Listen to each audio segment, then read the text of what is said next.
श्रोता प्रेमियों, मैं राम सागर शास्त्री आप लोगों के समक्ष रखने जा रहा हूं किस्सा सदा वृक्ष सोरंगा भाग 5। मेरे सोरंगा ने जब जादूगर से कहा, बहन तूने मेरी जान बचाई है, अब एक एहसान और कर दे, मुझे मेरे पति से मिला दे।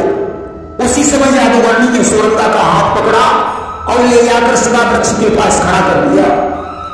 सदा वृक्ष को देखकर सोरंगा ने उसकी जेब भर ली और कहने लगी, इस जादूगरनी को छोड़ना नहीं, इसके मेरे ऊपर बहुत से उपकार हैं, या मेरे ही साथ रहेगी।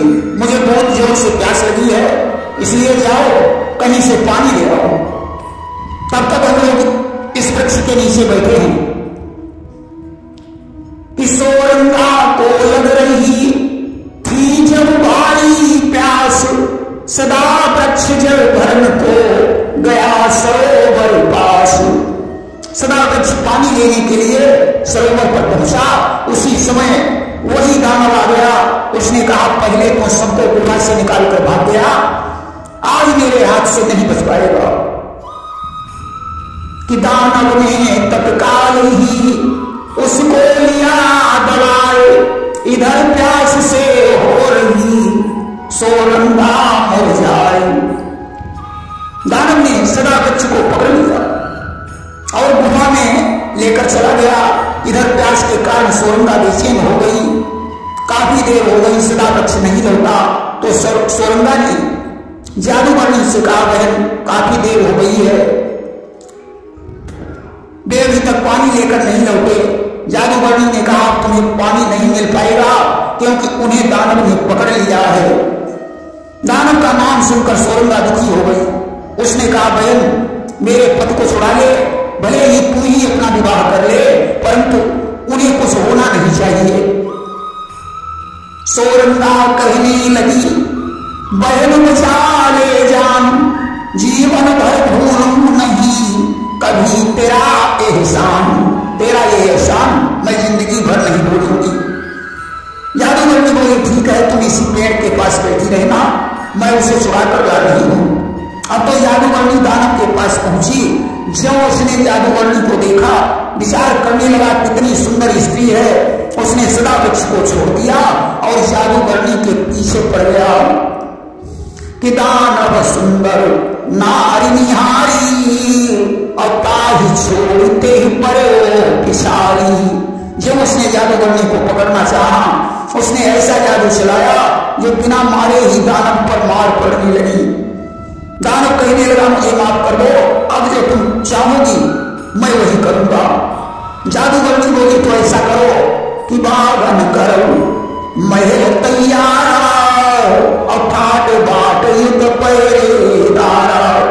किस बगीचे में एक सुंदर महल तैयार करो जिसमें सारा ठाट बाट हो, द्वारे पर पहरेदार हो। दानव ने महल तैयार कर दिया। अब तो सदा वृक्ष के सहित जादूगरनी उस महल में रहने लगी। कि महल लगी रान सुकुमारी, और इत सोरंगा हृदय दुखारी। इधर सोरंगा प्यास से बेचैन हो रही। उसने एक सरोवर पर जाकर पानी पिया और आगे को चल पड़ी। गांव के बाहर एक झोपड़ी थी जिसमें बुढ़िया रहती थी, वहीं रहने लगी। उधर जादूगरनी ने सदा वृक्ष से कहा कि अब तुम मेरे साथ विवाह करो। सदा वृक्ष ने उसे झूठा आश्वासन दे दिया और चोरी चोरी सोरंगा को ढूंढने लगा। इधर सोरंगा को पता चला कि सदा वृक्ष अब राजा बन गया है। कि समाचार लोगन के पाई, अब पहुंची महल निकट दिखाई। जब महल के पास पहुंचकर उसने द्वारपाल से पूछा, मेरे स्वामी कहाँ हैं? द्वारपाल ने उसे फटकार दिया कि राजा के साथ में तो रानी पहले से ही है, तू कहां से आई है? कि द्वारपाल दिनों फटकारी, और राजा के संगमई है नारी। बेचारी वापस लौट गई और बुढ़िया की कुटिया में रहने लगी। जादूगरनी को पता था सोरंगा बुढ़िया की कुटिया में रहती है। उसने एक नौकरानी को अपने पास बुलाया और बोली, एक थाली में भोजन ले आओ। जादूगरनी चेरी बुलाई और भोजन थाल लियो मंगवाई। और कहने लगी कि कुटिया में जो लड़की रहती है क्या भोजन उसको दे आओ और उससे कह देना कि रानी जी ने भिजवाया है। कि बोली वाह कुटिया मह जाई और नारी भोजन आओ गाई। नौकरानी भोजन लेकर सुरंगा के पास पहुंची और बोली ये रानी जी ने भिजवाया है। इस प्रकार जादूगरनी रोज भोजन भिजवाने लगी। इधर श्रावस्ती को जब सुरंगा नहीं मिली तो वो सिर पर हाथ रखकर दुखी हुआ। जादूगरनी ने उसे उदास देखा और कहने लगी कि मैं आपके दुख का कारण समझ रही हूं, ऐसा करो तुम मेरे साथ चलो, मैं तुम्हें सुरंगा से मिला दूंगी। उसने सदा वृक्ष का हाथ पकड़ा और कुटी के पास लेकर चल पड़ी।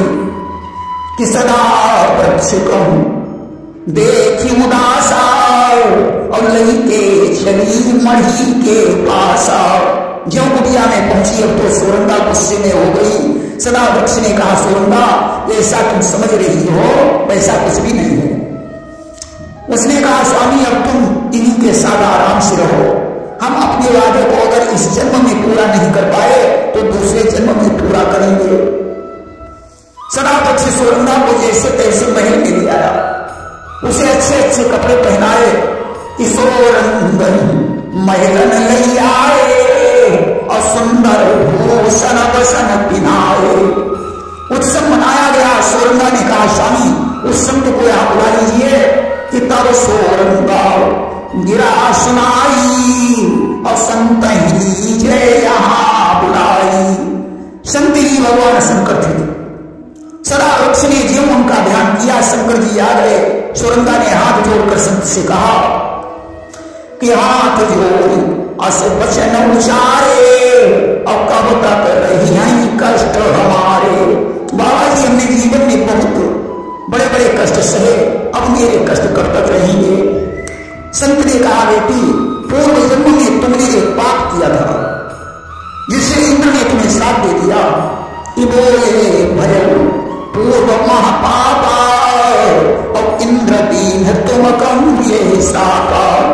तुम ब्रह्मा अप्सरा थी, तुमने इंद्र से झूठ बोला इसलिए तुम्हें कष्ट उठाने पड़े। अब मैं तुम्हारे साथ का हरण कर रहा हूं और आशा पूरी होने का वरदान दे रहा हूं कि अब हम साप हरण करी नाम अपूर्ण आस होई बहुदीना। भगवान शंकर तो अंतर्ध्यान हो गए। शाम को सदा वृक्ष ने सुरंगा को याद दिलाई कि अब तुम अपना पुराना वादा पूरा करो। कि सदा वृक्ष जब याद दिलाई और तब तक नृत्य की न चढ़ाई। उसी समय एक राजा ने सदा वृक्ष के राज्य पर चढ़ाई कर दी। जादूगरनी ने कहा महाराज आप लोगों को कहीं जाने की जरूरत नहीं है, तुम लोग घर में रहो, मैं युद्ध करने जा रही हूं। जादूगरनी कहे उचारी और तुम दो भवन बसो सुखकारी। कि हम कहीं हैं रणभूमि पयाना और दियं मिटाई सबई अरमाना। उधर जादूगरनी युद्ध करने चली गई। उसी रात दोनों ने अपने वादे को पूरा किया।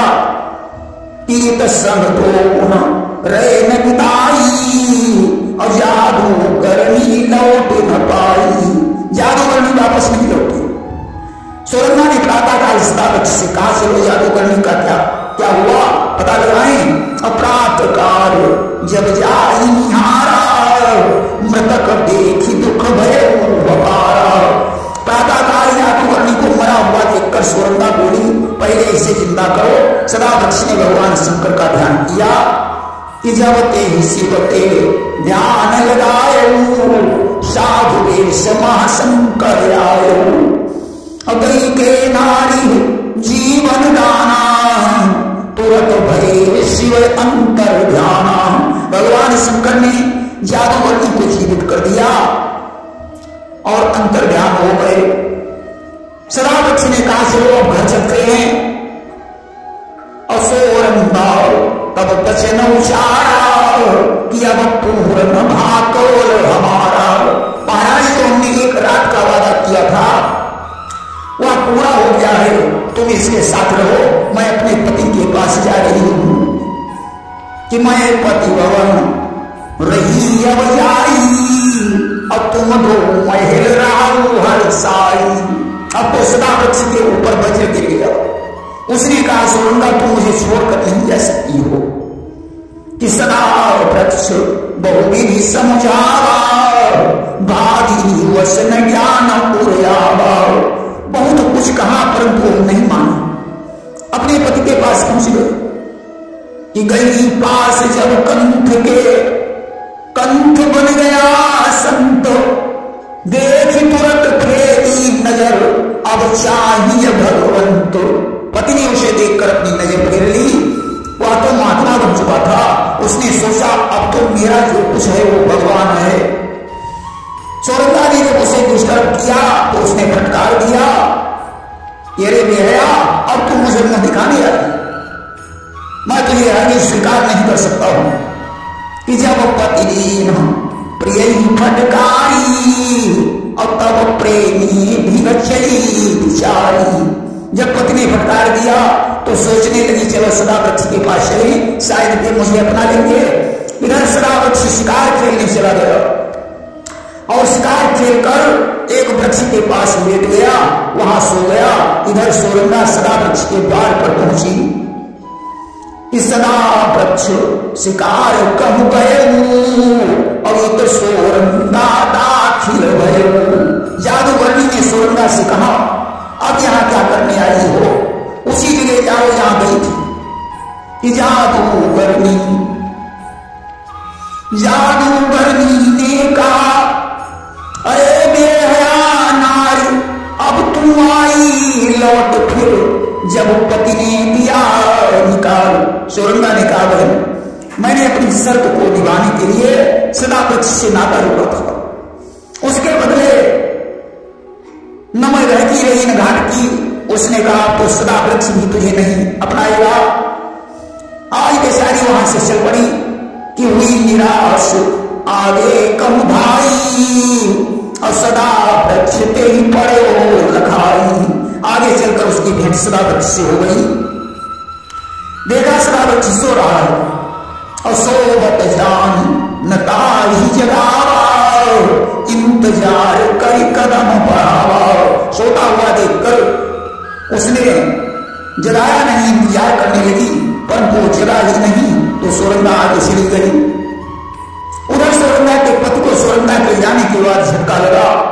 वह उसे ढूंढने के लिए निकल पड़ा कि उतर जाओ भयो पति हम उर ज्ञाना, तो ढूंढन हेतु कियो प्रस्थाना। सोरंगा की कुटी में सोरंगा बुढ़िया की कुटी में जाकर रहने लगी। उसका पति भी वहीं पहुंच गया कि मरी निकट जब पहुंचो जाई, और लखी सोरंगा दृष्टि घुमाई। मरी के निकट पहुंचा, सोरंगा ने उसे देखकर अपनी निगाह घुमा ली। पति ने कहा सोरंगा हमसे गलती हो गई, मुझे माफ करो, अब मेरे साथ घर चलो। परंतु सोरंगा ने उसकी कोई बात नहीं सुनी। इधर सदा वृक्ष बहुत दुखी है। जादूगरनी ने कहा कि वो तो बेवफा स्त्री थी, इसलिए तुम उसे क्यों याद कर रही हो। सदा वृक्ष ने कहा नहीं, मैं उसे ढूंढ कर रहूंगा। आज रथ पर सवार हुआ, जादूगरनी के सहित उसी झोपड़ी के पास पहुंचा कि सदा वृक्ष रथ पर चढ़ी धावा, और जादूगरनी संग लगावा। अब तो जो सदा वृक्ष को सोरंगा ने देखा, जाकर लिपट गई कि सोरंगा तेरी सकल निहारी, और गौरी मिली भरी नैन नवारी। जादूगरनी से नहीं रहा गया, उसने सोरंगा का हाथ पकड़कर सदा वृक्ष से अलग कर दिया और ताना मारने लगी कि जादूगरनी दीने उताना, अब नारी दुष्ट नहीं तो वही समाना। अरे तेरे समान संसार में कोई दुष्ट स्त्री ही नहीं होगी। जो पति परमेश्वर के समान होता है उसको तूने धोखा दिया और प्रेमी के पास आई। प्रेमी ने जब तुझे ग्रहण नहीं किया तो फिर पति के पास आ खड़ी हुई। इससे तो अच्छा तुझे डूब कर मर जाना चाहिए। तुम अब भी अपना मुंह दिखा रही है कि बोली बोली से बड़ा गोली से बच जाए पर गोली करे तमाम। गोली से भी बड़ा काम कर जाती है। गोली का मारा भला ही बच जाए परंतु गोली का मारा हुआ बचता नहीं। सोरंगा को ताना से नहीं हुआ कि सोरंगा मनमाह बिल खाई अब गिरी धरणी चित चेत गवाई। उसने सदावृक्ष की तरफ देखा और बेहोश होकर पृथ्वी पर गिर पड़ी।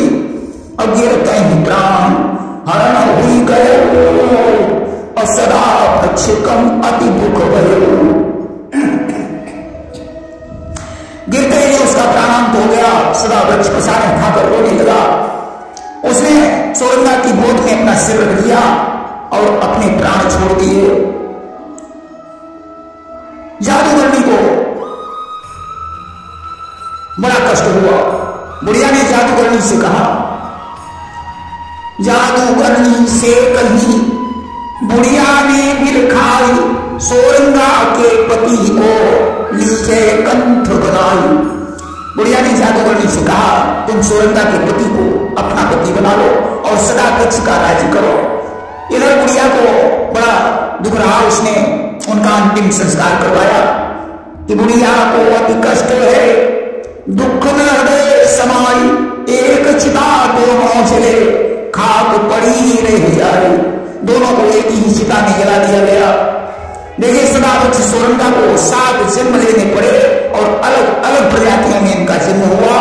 पहले जन्म में बंदर और बंदरिया बने, दूसरे जन्म में मनुष्य बने, तीसरे जन्म में श्याल और श्यालनी हुए। इस प्रकार इनके 7 जन्मों की कहानी है।